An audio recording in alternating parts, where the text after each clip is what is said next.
Hey guys, we're here in Mosaic, New York City, live, and we want to welcome all of you in Los Angeles. Come on, guys, can you say hi to LA? From the East Coast to the West Coast. Man, it is so exciting. Now, I've been getting texts and notes from our community in London and from Ecuador and Mexico City, and it's just really kind of a beautiful thing to watch people all over the world come together and begin to discover the life that they can only find in Jesus. And we've been in a series called Humans, What It Means to Be Us, which I know is a little bit unexpected, especially in the context of a church when you open up the scriptures, because you expect us to talk about God. But just in case you're unfamiliar, in the story, in the scriptures of the creation of everything, God's pinnacle creation was you.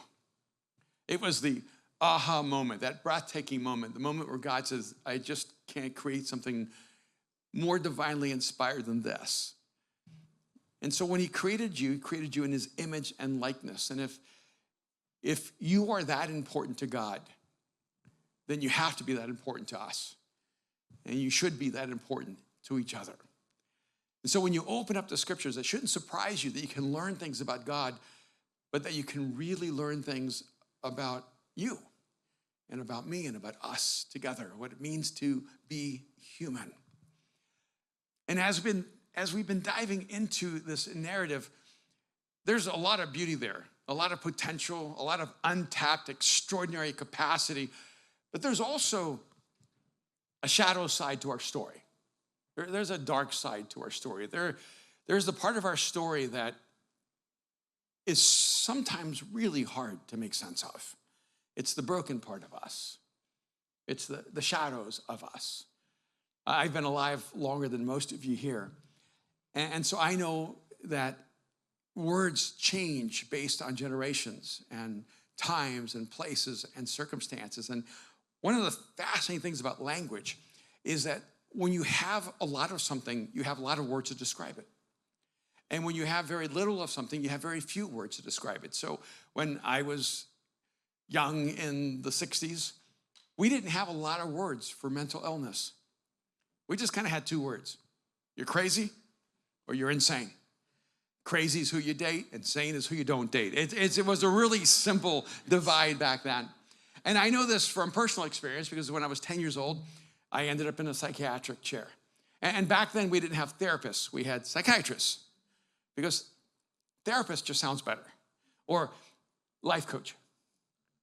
Because now we have therapists and life coaches and mindset coaches and mental health coaches and physical coaches. And I mean, how many here don't have some kind of coach along the way?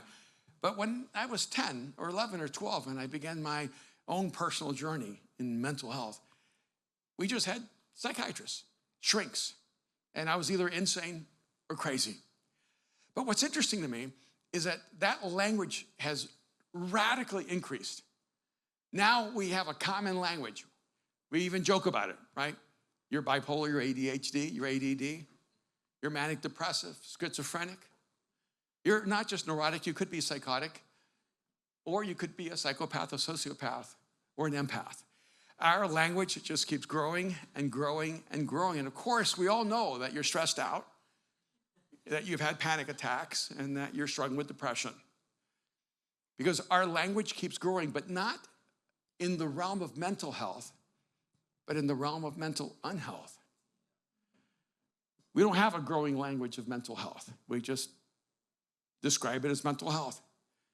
It's all the brokenness that seems to be requiring nuanced language to explain the mess inside of us, which is what I want to talk about today. I want to talk about the ruins. This odd dynamic that our lives seem to be a shadow of a better thing. Because I want to remind you that you cannot experience depression unless you can have an image of a different you or a different life or a different world. So if you struggle with being depressed, here's the most optimistic thing I can tell you. It just means you're not satisfied with who you are, where you are, or what is going on around you. And your soul longs to find a way to connect the dots between where you are and where you long to be. We're the unique species, humans. We're that unique species that can somehow know we exist and that we are supposed to be more than we are. It's interesting to me when I was looking up the definition of ruins, it begins with cities. It says a ruin or the ruins are the remains of a city or a building, that which has been destroyed or is in disrepair or in a state of decay. Then it goes from cities to buildings. A city can be in ruins or a building can be in ruins, but if you follow it all the way through, it eventually tells you that a human can be in ruins. Have you ever felt as if you've ruined your life?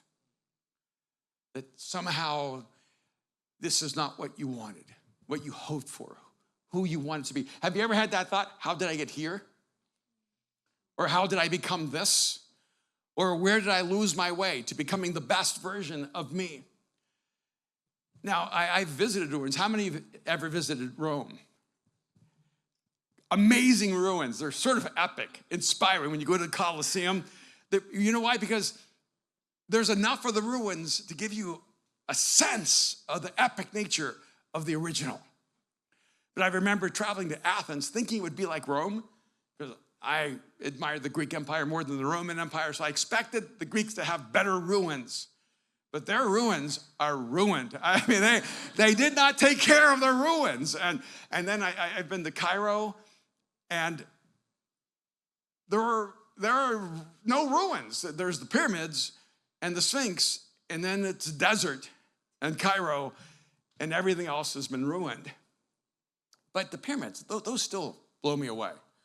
I guess this week there's been some discoveries about like pillars or coils underneath the pyramids. I mean, at least that's what I heard from my scientific source, Joe Rogan. And I still don't understand how an empire like the Egyptian Empire could create pyramids and then not exist anymore. Which is sort of the challenge, is that you never really think of yourself as a ruin. You think you're just what you are, and you'll always be that. And yet our whole existence, it's the experience of the destruction or the disrepair or the decay. As you get older, I look at you and some of you are still in the naive state of youthfulness. You don't realize that your body is already decaying. It's not going to decay. I mean, I don't want to give you bad news, but this is as young as you're going to get. You're only going to get older, all right? And so enjoy what you have right now, because this is most likely the healthiest you will ever be. I read research years ago that who you are at 29 is who you stay as throughout your life. Yeah, some of you are 28 and you'll be desperate this year and to make adjustments. But the truth is, our bodies are in decay, in disrepair, in the process of being destroyed. And when we take our last breath, all that's left is a ruin. And then they'll take you, if they're old school, to a morgue, and then they'll try to make you look attractive, as if you were still there. But why paint a ruin? It just doesn't really make any sense. What is it about us as human beings that knows something is broken? And I am absolutely convinced, and this is what I want us to focus on, is that our sense that something isn't what it should be is our soul's way of letting us know that we were made for more, that we're created for God. That what Jesus came to do was actually restore our humanity. He sees humanity in ruins, and he is the singular one who can restore us to our original intention. But why does life play itself out like this? I want us to look at Hosea chapter 6. There are 3 verses here that are so significant. It's Hosea's conversation with God. And if you know a little bit about the Bible, you may know that Hosea is a guy that was compelled by God, invited by God, called by God to marry Gomer, who was a prostitute. And he has to keep taking her back and loving her, and she keeps leaving him for other men. And this is the story that God says is his story with us. And then in chapter 6, Hosea has a conversation with God. He says, come, let us return to the Lord, for he has torn us to pieces, but will heal us. He has injured us, but he will bind up our wounds. After 2 days, he will revive us, and on the third day, he will restore us, that we may live in his presence. Let us acknowledge the Lord. Let us press on to acknowledge him. As surely as the sun rises, he will appear. He will come to us like the winter rains, like the spring rains that water the earth. So here, Hosea is actually talking to the people of Israel and inviting them to reconnect with God. And they're a little nervous and a little terrified because they're broken and wounded and shattered. And a huge part of that is it seems as if God has let this happen to me, which, by the way, is an interesting aspect of the way we tell the human story. Have you ever noticed that people tell the story differently? Like this past week, I was turning left into a little restaurant, but a car ran a red light, took a hard right, and was about to hit me. And so I had to hit my accelerator and go over the curve just to avoid that car. Now, there's 3 ways I can tell that story. One is the divine story. God must be trying to teach me something. You ever hear people explain that like that?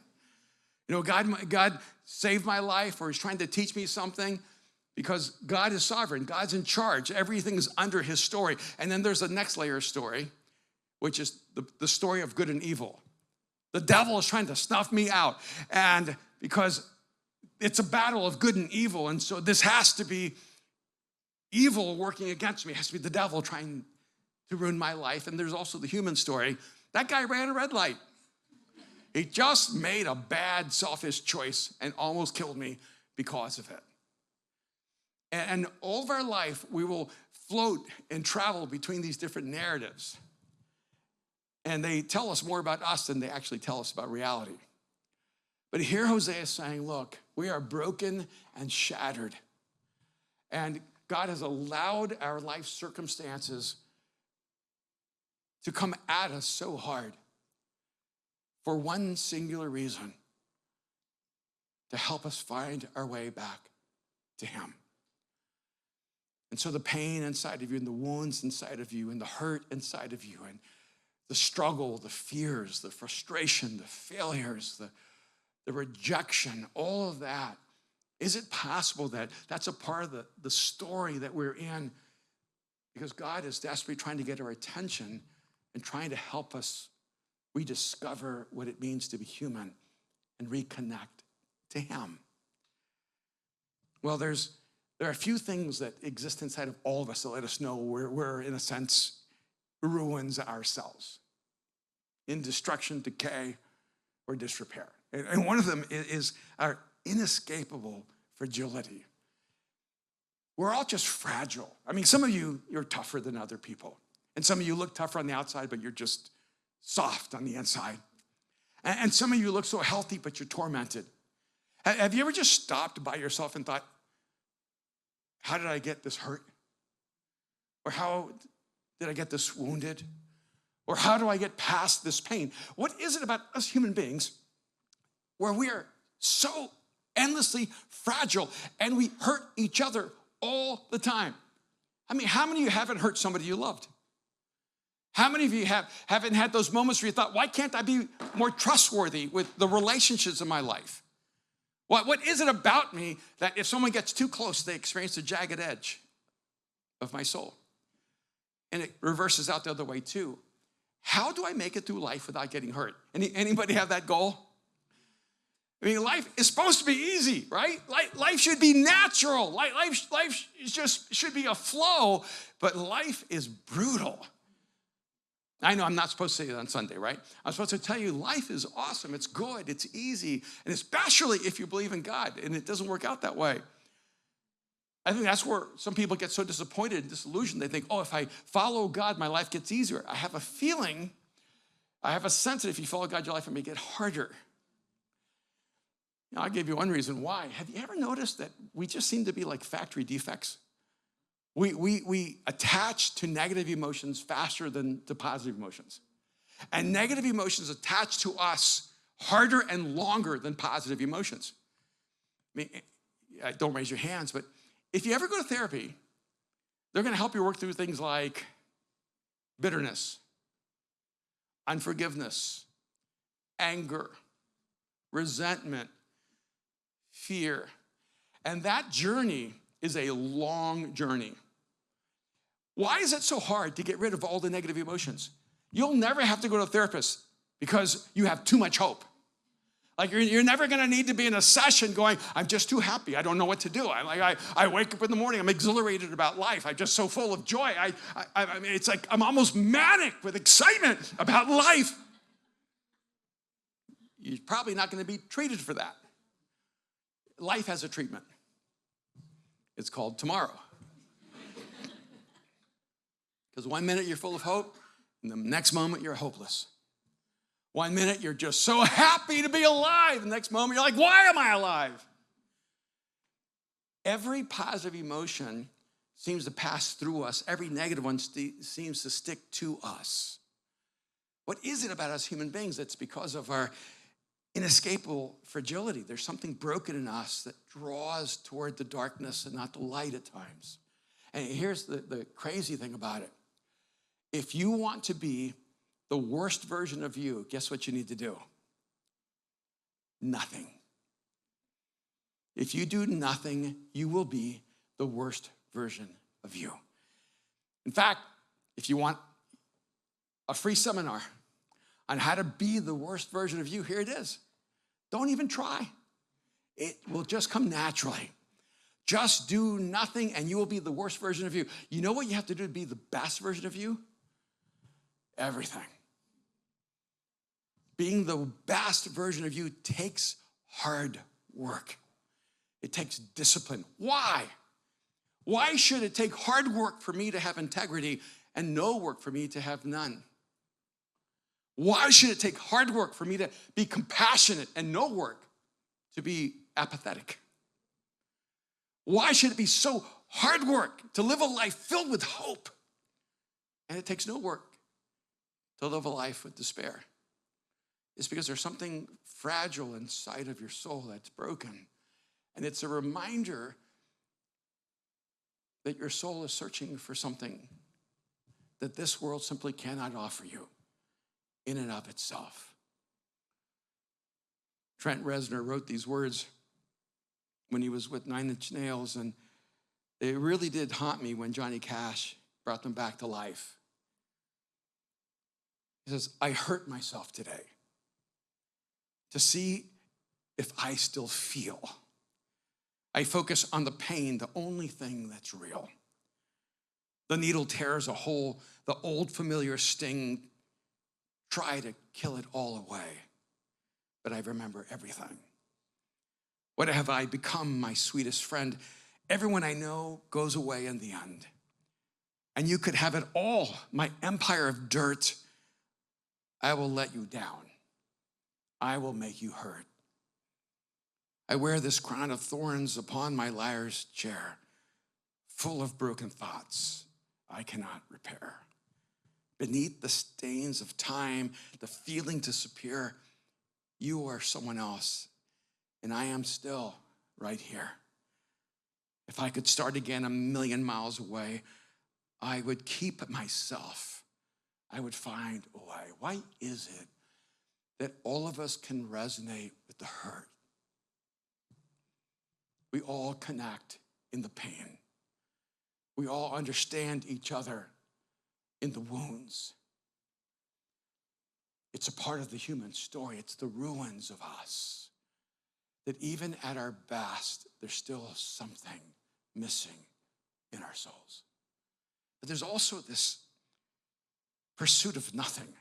It's not just the inescapable fragility that we all have, that we're just broken and shattered.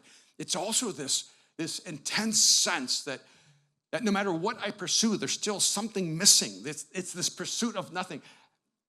You're going to give yourself to something that you consider to be important. And some of you, you're going to give all your 20s to it. And then you're going to look back and that decade's going to be gone. And some of you are going to give all your 30s or your 40s and you're going to look back and one of two things is going to happen. You're going to look back on a decade that you gave nothing to that mattered. And you're going to look back and think, why did I waste that decade of my life? You think a day goes by fast? Wait until you're 66. Decades go by fast. And you look back and go, did I waste that decade of my life? But some of you will actually have a great pursuit and you'll have incredible success. You may create great wealth or have great power, become famous or influential, buy all the things you've ever wanted, have all the things that you felt would give you value and meaning, and you're going to have the same experience a decade later and go, did I pursue nothing? Did it actually give me what I longed for? Because we're these insane creatures. If God had a strategy to drive us crazy, this is it. You are trapped in time and space. You are a physical creature, and you have this transcendent knowledge that there might be something eternal. There might be something beyond us. There might be something after the last breath and before the first breath, and it's going to haunt us all of our lives. And so it makes everything in this life a pursuit of nothing. Because in the end, everything we pursue in this life will forget us when we're gone.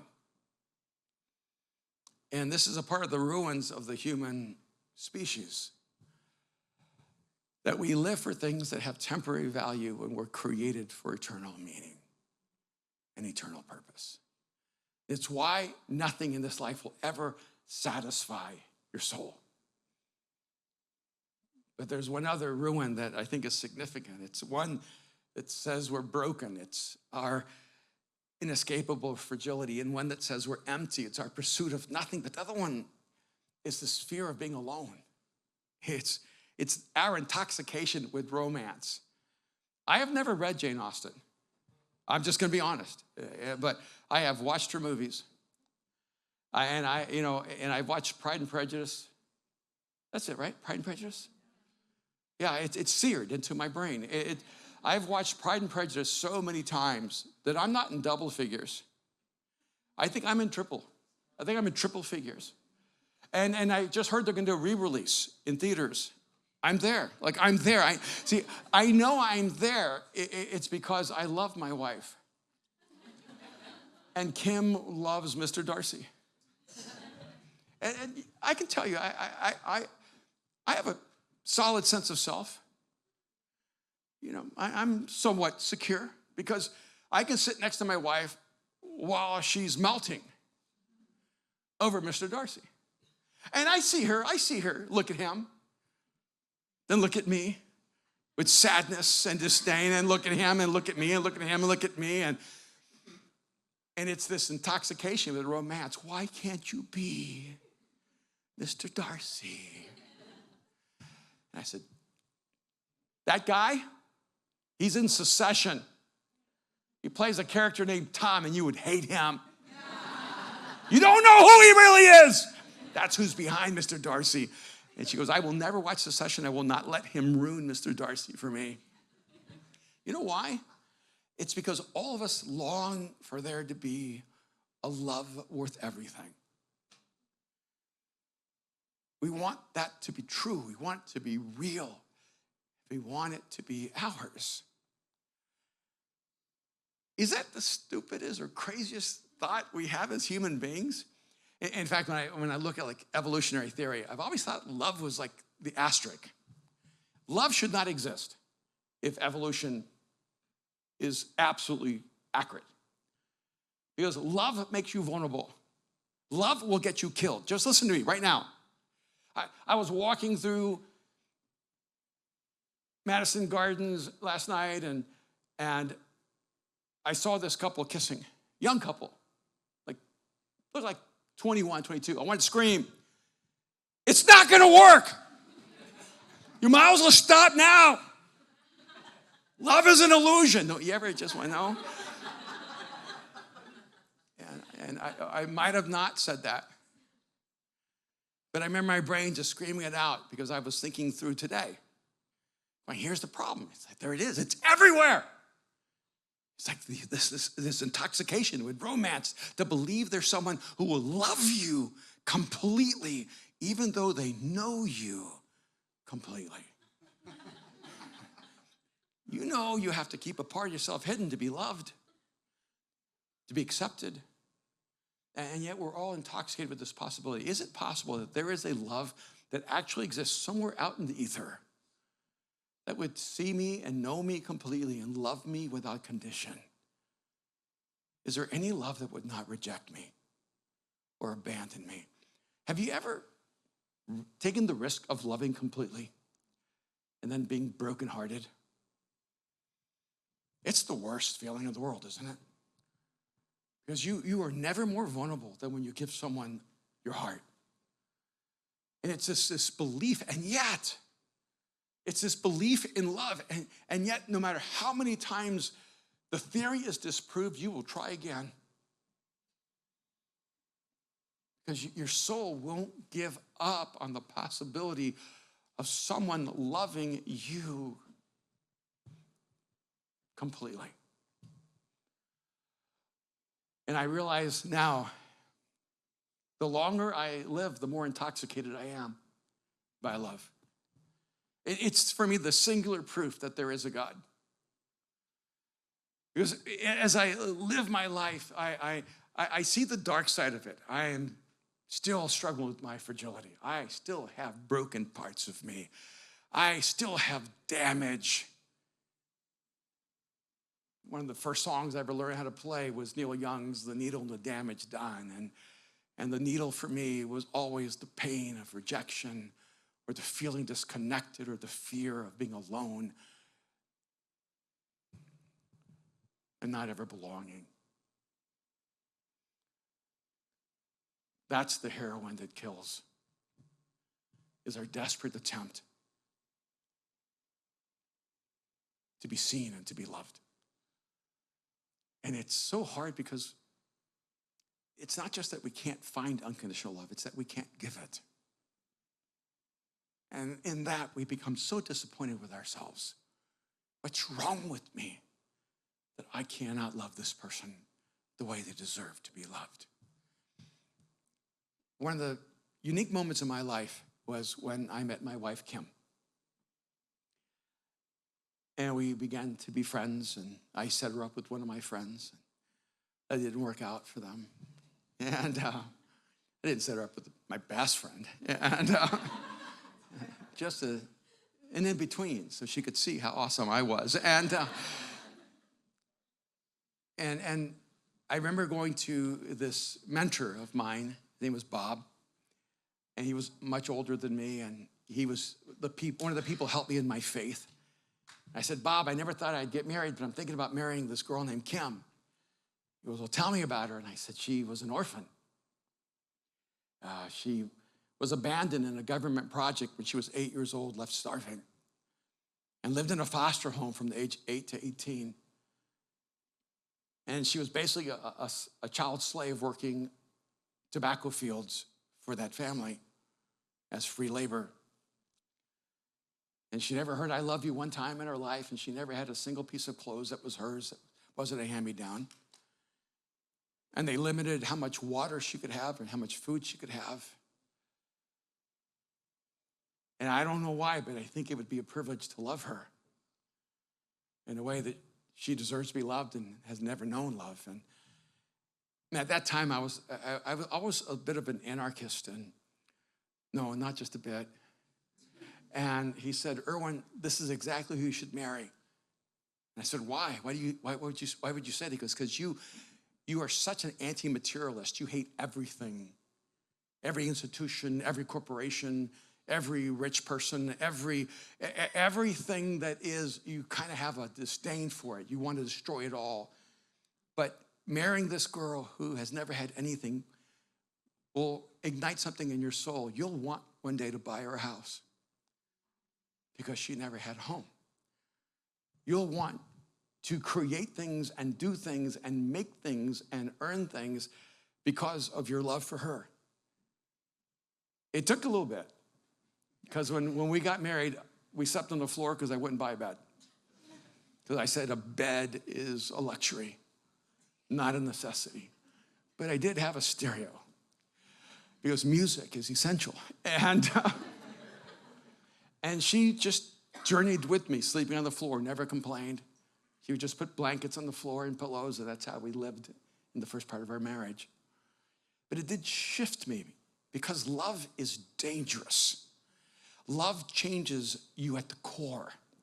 I was no longer living for me, I was living for her. Now I found more joy, more happiness, helping her experience things that she might never experience if I didn't make the sacrifice or take the risk or make it happen. And I want you to know that this thing called love, it will absolutely put you in the position of danger, because you will no longer live your life for yourself, but you will live it for someone else or for others. And heaven help us if you ever decide to love humanity. If you decide to love people, it will change the way you live your life. And it will make you vulnerable, because you will be willing to sacrifice and suffer for the good of others. And by the way, that's who Jesus is and what Jesus did. When God stepped into human history 2,000 years ago, he stepped into our pain, our injuries. He could see that we had been torn to pieces, that we were broken, that we were in ruins. And when God stepped into human history in the person of Jesus and took on our flesh and blood, he took on the material of us to let us know not just who God is, but who he created us to be. And so there was no question ever that the cross was going to happen, because the ultimate expression of love is sacrifice. And no one has loved you like Jesus has. And if you're here in this moment, and maybe there's an awareness, an acknowledgement that your life is in ruins, destroyed, decaying, dismantled, that there's something still missing in your soul, something still broken inside of you. And all you're getting at this point in your life is a growing language of everything that's wrong with you, but what you need is a growing language of everything that is right with you. And when you enter into a relationship with Jesus, it changes everything. I just recently met a friend. She's an agnostic, and the only reason I know that is because I went to do this podcast with these friends of mine called The Minimalists, and she wanted to hear the podcast live, so she shows up and tells me that she's come to Mosaic about 4 times. She goes, but she tells me her name, and she goes, but I'm an agnostic, I'm not a Christian. And I looked at her and said, okay. And she goes, I don't know why I felt the need to say that. And people just feel the need to identify themselves to me. And I knew she was a very brilliant kind of business person. I said, do you believe in the adage that you become the sum total of 5 closest people to you? She goes, I do. I said, well, what would happen if Jesus was the first of those 5? And she just looked at me a little shaken, and a week later, she came and found me. She goes, I can't stop thinking about that. What would happen if Jesus was in that inner circle of 5? Because if you become the sum total of the people closest to you, imagine what would happen in your life if Jesus was the one. You would become like him. A person filled with hope. A person who loves. A person who's compassionate and kind and courageous and powerful. You'd become fully alive. And that's the invitation Jesus brings. He invites you to invite him into your inner circle. It's an exclusive one. You don't get to share it with 4 others. It's just Jesus and you, allowing his life to change your life. Would you just bow your heads with me just for a moment?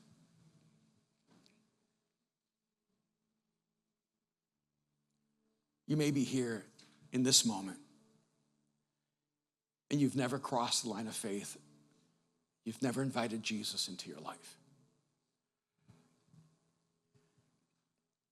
But you somehow understand that your soul longs to be connected to God, that you were created for a relationship with him, and that Jesus has come to take all the ruins and to make you new. But he waits for your invitation. He waits for you to invite him into your life. And so in this moment, if you're ready to cross the line of faith, if you're ready to put your trust in Jesus, I just want to lead you in a very simple prayer. Jesus, I give you my life. That's it. Jesus, I give you my life. It's not everything that you and God need to talk about. It's just the beginning of a conversation that will change everything going forward. So if this is your prayer, just whisper it to God right now. Jesus, I give you my life. If this is your prayer, I just want you to let me know this by just raising your hand really quickly so I can pray for you. If your prayer right now is, Jesus, I give you my life. Beautiful, beautiful. Anyone else? Jesus, beautiful, beautiful.